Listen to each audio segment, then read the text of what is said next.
Assalamualaikum warahmatullahi wabarakatuh. Kembali lagi dengan pelajaran geografi. Sekarang mungkin ke pertemuan ke-12 ya, dengan menggunakan online ini. Ya karena sedang pandemi, semoga saja cepat berakhir. Selalu jaga kesehatan juga ya. Oke. Sebelum memulai pelajaran, saya akan absen dulu ya pertama. Mungkin langsung saja. Ada yang tidak hadir atau sakit? Oh ya, jangan lupa kameranya nyalain ya. Saya mau lihat wajah-wajah ceria kalian. Seperti apa? Jangan sedih juga nih pandemi nih ya. Uh, ceria semua ini. Alhamdulillah. Baik, ada yang tidak hadir? Oke, tidak ada. Ya, setelah mengabsen ini, sekarang untuk pertemuan yang lalu kita membahas tentang tektonik ya. Semua sudah paham kan? Apa masih ada yang dipertanyakan? Kalau masih ada, nanti aja terakhir sekalian sisi pertanyaan materi baru ini, vulkanisme. Ya, baik. Mari kita mulai saja ya. Saya sudah buat materinya berupa file PPT. Nanti akan saya share screen. Oke, kita mulai. Oke, baik. Bismillahirrahmanirrahim. Kita mulai materi hari ini, vulkanisme. Oke, sudah kelihatan semua? Sudah bisa dilihat semua ya? Apa ada yang masih belum? Masih loading? Ya, tunggu sebentar. Oke, udah? Baik. Bismillahirrahmanirrahim. Vulkanisme. Vulkanisme adalah proses yang berhubungan dengan aktivitas gunung api. Aktivitas gunung api itu apa aja? Aktivitas gunung api yaitu adalah pergerakan magma dari dalam litosfer yang menerobos ke lapisan atasnya atau sampai ke permukaan bumi. Adapun magma itu adalah batuan cair atau semi cair yang terapung di dalam ruang bawah kerak bumi yang disebut kamar magma. Magma yang keluar sehingga mencapai permukaan bumi disebut lava. Nah, bagaimana gunung api ini bisa meletus, bisa erupsi? Ini gunung api dapat tererupsi itu karena aktivitas gunung api, aktivitas magma tersebut berlangsung secara terus-menerus. Magma yang cair itu tidak mungkin kan diam saja. Aktivitas itu berlangsung secara terus-menerus dan pada proses aktivitas tersebut itu terdapat gas-gas vulkanisme yang nantinya itu gas itu akan terkelumpuk di dalam gunung berapi itu, di dalam dapur magma. Jika tumpukan gas tersebut sudah mencapai titik jenuh, titik maksimal, maka gas tersebut pun akan mencoba untuk keluar.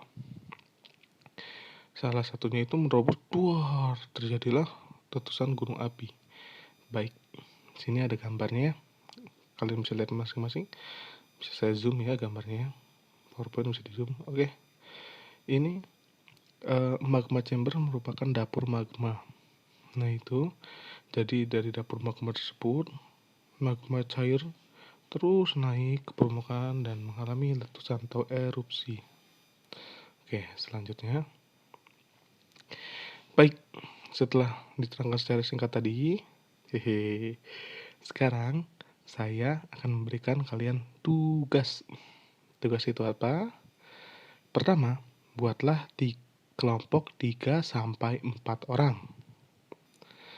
Berikutnya, diskusikan dengan kelompok Anda apa saja yang terjadi di berita di bawah ini. Nanti saya akan tampilkan beritanya. Lalu, temanya bebas, membahas mengenai apa saja asalkan tetap kejadian yang ada di berita tersebut. Oke, baik. Kejadiannya apa aja? Kejadiannya itu bebas, bisa sebelum terjadi gunung berapi, pas terjadi gunung berapi atau setelah, maksudnya terjadi letusan ya. Sebelum letusan, pas letusan, dan setelah letusan. Kejadiannya itu 2 ya, tiap kelompok. Selanjutnya, presentasikan dengan kelompok Anda. Beritanya di bawah sini. Oh, tidak bisa. Ya, saya buat di komputer ya. Sebentar. Tapi tenang saja. Sudah saya taruh di sini. Oke, ini beritanya. Beritanya itu merupakan saya ambil dari Kompas. Kalau ya, kompas.com. Ini berita tentang 5 gunung api di Indonesia yang mengalami erupsi di tahun 2020. Nah, seperti ini gambarnya. Ya, Anda bisa baca sendiri ya beritanya. Saya scroll pelan-pelan ini secara singkat saja, secara gamblang. Nanti Anda akan diskusikan berkelompok. Di berita ini terdapat 5 gunung, tapi Anda bebas memilih gunung apa saja dengan kelompok Anda.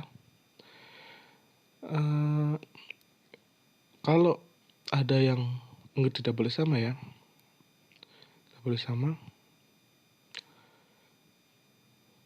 Jadi ya, dilihat gunung tersebut itu proses apa saja sebelum, saat, dan sesudah. Baik, filenya akan saya share di grup WA saja ya. Hari ini juga ya, saya tunggu diskusinya, berarti 1 jam cukup. Oke. Diskusinya 1 jam. Baik, silakan berdiskusi dengan kelompok masing-masing.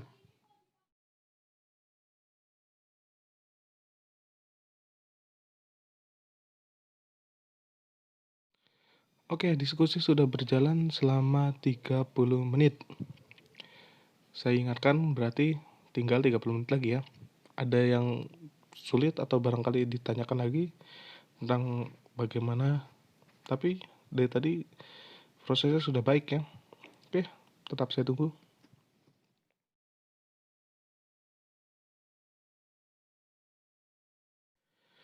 Baik, alhamdulillah. Tadi kalian sudah menampilkan ya. Bagus. Saya lihat ada yang membahas sebelum, ada yang membahas saat letusan gunung api, dan ada juga yang membahas sudah. Ya, selanjutnya saya akan menjelaskan kembali agar kalian jelas ya. Jika ada yang ditanyakan nanti pada saat terakhir saja saya akan memberi sesi pertanyaan. Oke, intrusi magma tadi ada yang bahas juga ya. Baik, ini saya memiliki gambarnya. Intrusi magma itu apa? Intrusi magma itu adalah aktivitas terobosan magma ke dalam lapisan-lapisan litosfer, namun terobosan tersebut tidak sampai ke permukaan bumi. Jadi aktivitas magma yang masih berada di dalam bumi. Yaitu contohnya itu nomor 1 ada batolit.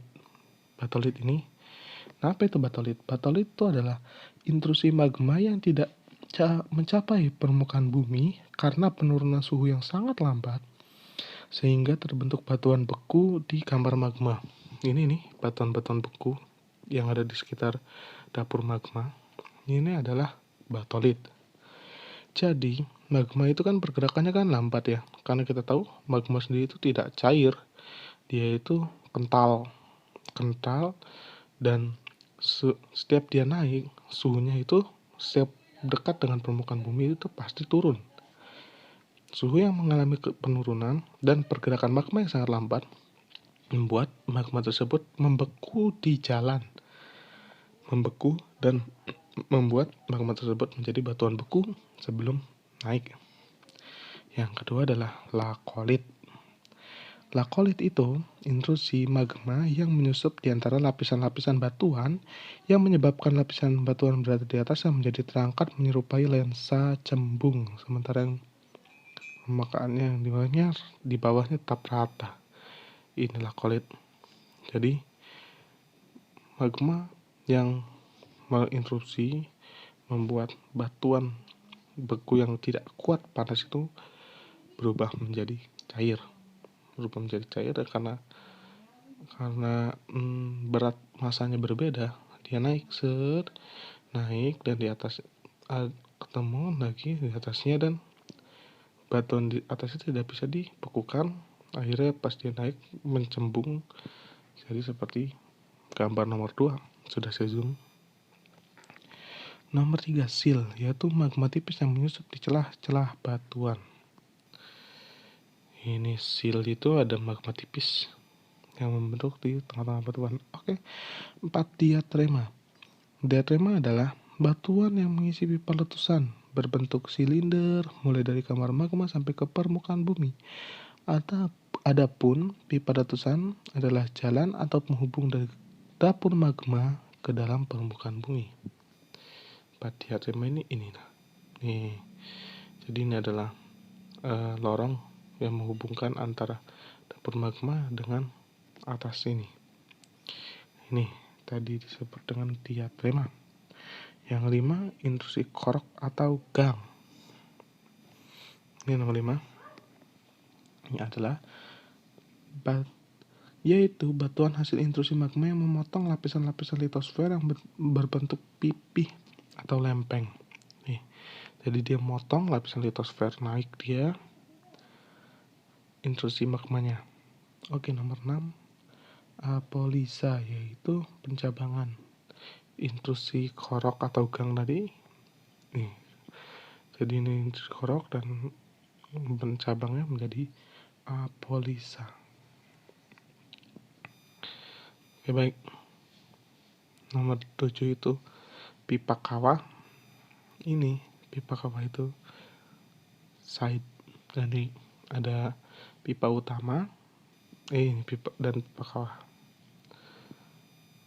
Nomor 8 itu kawah utama. Ini kawah utama gunung yang utama ya, karena intrusi magma itu terkadang tidak terjadi di tempat itu. Intrusinya itu ada 2. Lihat nomor 9 itu ada gunung parasit.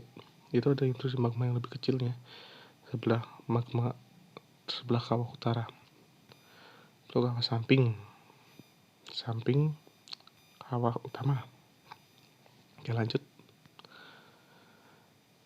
Berikutnya itu adalah dampak vulkanisme. Ya, vulkanisme sendiri kan, gunung meletus itu kan memiliki dampak ya pastinya. Ada positif dan negatif.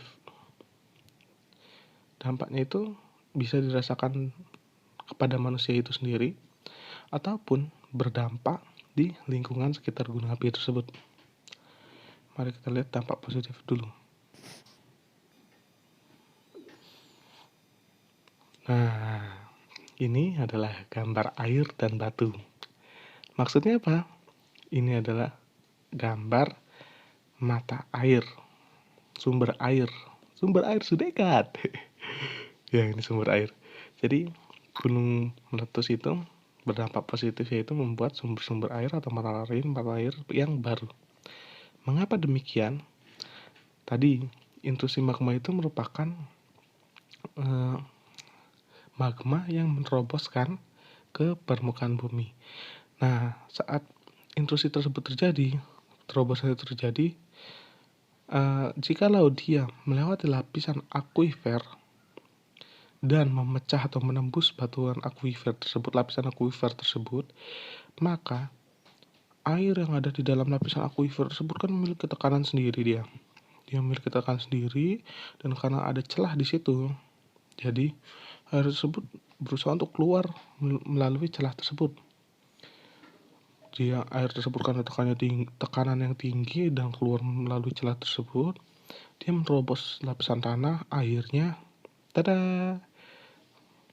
Mata air pun terbentuk akibat letusan gunung berapi. Selanjutnya, indah sekali ya. Ini adalah gambar pegunungan Arlberg di Austria. Siapa yang pengen kesini? Atau udah pernah? Pandemi ini tidak bisa ya. Ya, sayang sekali. Baik, maksud gambar di sini adalah, jadi letusan gunung api itu, jadi dia itu tidak hanya letusan begitu saja. Itu merupakan suatu proses yang kompleks ya, dan merupakan gabungan dari beberapa proses, entah sebelum, setelah, dan saat. Nah, ini jadi setelah gunung meletus itu kan menghasilkan sedimentasi. Nah, di sini itu sedimentasi tersebut itu dari magma itu membentuk bentang lahan gunung api. Bentang lahan itu apa? Bentang lahannya berupa perbukitan, dataran tinggi, berkelok-kelok, dan membuat pemandangan di gunung tersebut pun indah. Makanya gunung itu sering dijadikan sebagai objek wisata kan. Nah, karena keindahan tersebut jadi ya itu dijadikan objek wisata. Salah satu dampak positif. Baik, selanjutnya. Ini adalah geothermal power plant atau tenaga pembangkit listrik tenaga panas bumi. Ya tadi gunung api yang meletus itu menghasilkan panas bumi kan, yang keluar dari dalam bumi dan dapat dimanfaatkan untuk dijadikan sebagai pembangkit listrik tenaga panas bumi. Ini bagus ini. Kalau Indonesia bisa memanfaatkan semua gunung apinya menjadi geothermal power plant, wah, sepertinya Indonesia sudah tidak butuh lagi ya. Maksudnya tidak butuh nuklir lagi gitu. Karena memang gunung api di Indonesia sangat banyak. Lanjut. Gambar apa ini? Gambar yang hijau asri ya. Maksud dari gambar ini adalah menyuburkan tanah. Jadi gunung api yang membawa material vulkanisme, unsur-unsur haranya itu banyak sekali dari dalam gunung api tersebut. Unsur hara itu keluar jus ke permukaan dan membuat tanah-tanah di sekitar gunung api itu menjadi sangat subur. Dapat ditanami berbagai macam tanaman. Dan seperti inilah, jadi menyuburkan tanah di sekitar gunung api. Baik, selanjutnya. Ini adalah gambar batu akik. Tapi saya tidak membahas batu akiknya. Saya membahas, tadi sudah saya katakan, gunung api itu merupakan magma itu merupakan batuan yang cair. Nah, batuan cair tersebut kalau sampai ke permukaan itu membeku. Jadi batuan-batuan yang membeku tersebut berubah menjadi sumber daya alam yang dapat kita manfaatkan batuannya. Jadi entah itu yang sudah beku di dalam ataupun yang beku di luar. Jadi gunung api merupakan tambang hidup istilahnya ya. Tapi karena masih cair jadi butuh proses untuk mendinginkan dan menjadikan batu tersebut dapat digunakan. Baik, selanjutnya. Sekarang ke dampak negatifnya. Jadi letusan gunung api itu tidak hanya berdampak positif juga, tapi ada berdampak negatif ya. Baik, apa saja? Yang pertama, ini itu mungkin gambar Merapi nih, letusan gunung Merapi di Yogyakarta. Baik, maksud di sini apa? Dampak negatif di sini adalah gunung api yang mengeluarkan lava cair, magma yang sangat panas tersebut itu dapat merusak bangunan di sekitar gunung tersebut. Merusak bangunan dan apapun yang dilalui magma tersebut. Jadilah kira-kira seperti gambar di sini. Oke, berikutnya. Ya, ini saya mengambil gambar ini karena tidak karena terlalu tidak etis tuh untuk mengambil gambar yang aslinya. Maksudnya ini itu adalah menimbulkan korban jiwa. Jadi letusan gunung api yang panas tersebut, magma yang panas tersebut, jikalau terkena oleh makhluk hidup, ya seperti itulah yang terjadi. Oke, berikutnya. Nah, ini adalah gambar wedus gembel atau pyroclastic flow. Jadi gunung api yang meletus itu tidak hanya mengeluarkan lava, tapi juga dia mengeluarkan awan panas. Awannya ini suhunya itu sangat panas. Nah, awan ini sangat berbahaya jikalau terkena makhluk hidup. dia akan menghanguskan, membunuh semua yang dilaluinya. Jadi tidak hanya lava dan magma yang masih panas saja, tapi awan panas pun ini sangat berbahaya juga. Oke, selanjutnya. Nah, ini gambar sungai ya, tapi bukan sungai ini adalah gambar aliran lahar dingin. Jadi lava yang sudah keluar itu pasti akan mengalir ya ke permukaan yang lebih rendah. Nah, di sini jadi mereka itu membentuk sungai-sungai atau mereka itu ke sungai. Jadi alirannya itu mengikuti sungai dan terjadi seperti ini. Nah, ini jika tidak teratasi ini akan banjir ya. Namun tidak hanya banjir, jikalau ada bendungan, bisa dilihat sendiri, aliran lavanya itu tidak hanya lumpur saja, tapi ada batuan-batuan kali ya, istilahnya batuan kali. Nah, kalau dia tidak segera diatasi, nanti lama-lama akan terus menumpuk ya, dan jika ada bendungan bahkan menabrak bendungan tersebut dan merusak bendungan. Nah, selanjutnya gambar apa ini? Ini adalah gambar gempa. Jadi letusan gunung api itu tidak hanya meletus saja. Sebelum letusan dan saat letusan terjadi itu pasti terjadi gempa. Gempa ini bisa berkali-kali ya. Gempa akibat gunung berapi itu. Gunung meletus. Oke. Sudah habis ternyata. Sekarang adalah sesi pertanyaan. Ada yang ingin ditanyakan? Semakin sedikit, semakin saya senang dan semakin Anda cepat pulang. Abaikan saja komentar ini. Ya, kalau sedikit yang bertanya berarti kan alhamdulillah pelajaran yang hari ini berlangsung dan semua dapat dimengerti ya. Ya, kita positive thinking saja. Atau diam ini karena kalian tidak mengerti. Saya tidak tahu. Jika lu tidak mengerti, tanyakan saja. Oke, baik. Oke, sekian dan terima kasih. Oh ya, nanti file-file yang tadi Anda buat per kelompoknya itu disatukan ya. Disatukan dalam bentuk RAR saja satu kelas. Lalu kirim ke email saya. Nanti saya akan lihat lagi. Oke, terima kasih. Wassalamualaikum warahmatullahi wabarakatuh. Baik, itu tadi materi kita kali ini tentang vulkanisme. Selesai ya. Tadi pertanyaan sudah, nanti besok kita lanjut materi berikutnya. Wabillahi taufiq wal hidayah. Assalamualaikum warahmatullahi wabarakatuh. Nanti tugasnya tolong dikumpulkan jadiin satu file bentuk RAR saja ya. Kirimkan ke email saya. Terima kasih.